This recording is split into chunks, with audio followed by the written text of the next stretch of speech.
Explore new ways. With the BMW USB Map update available at your retailer, you are ready to bring your vehicle up to date.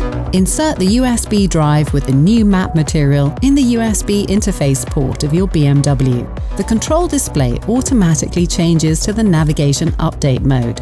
Select Update Now. This process may take between 30 and 60 minutes to complete. Of course, you don't need to wait the whole time. You can still use your car and the navigation during the update. To check the update status while using the car, press Navigation, then Settings, and Update. Please make sure to leave the USB drive inserted until the process is complete.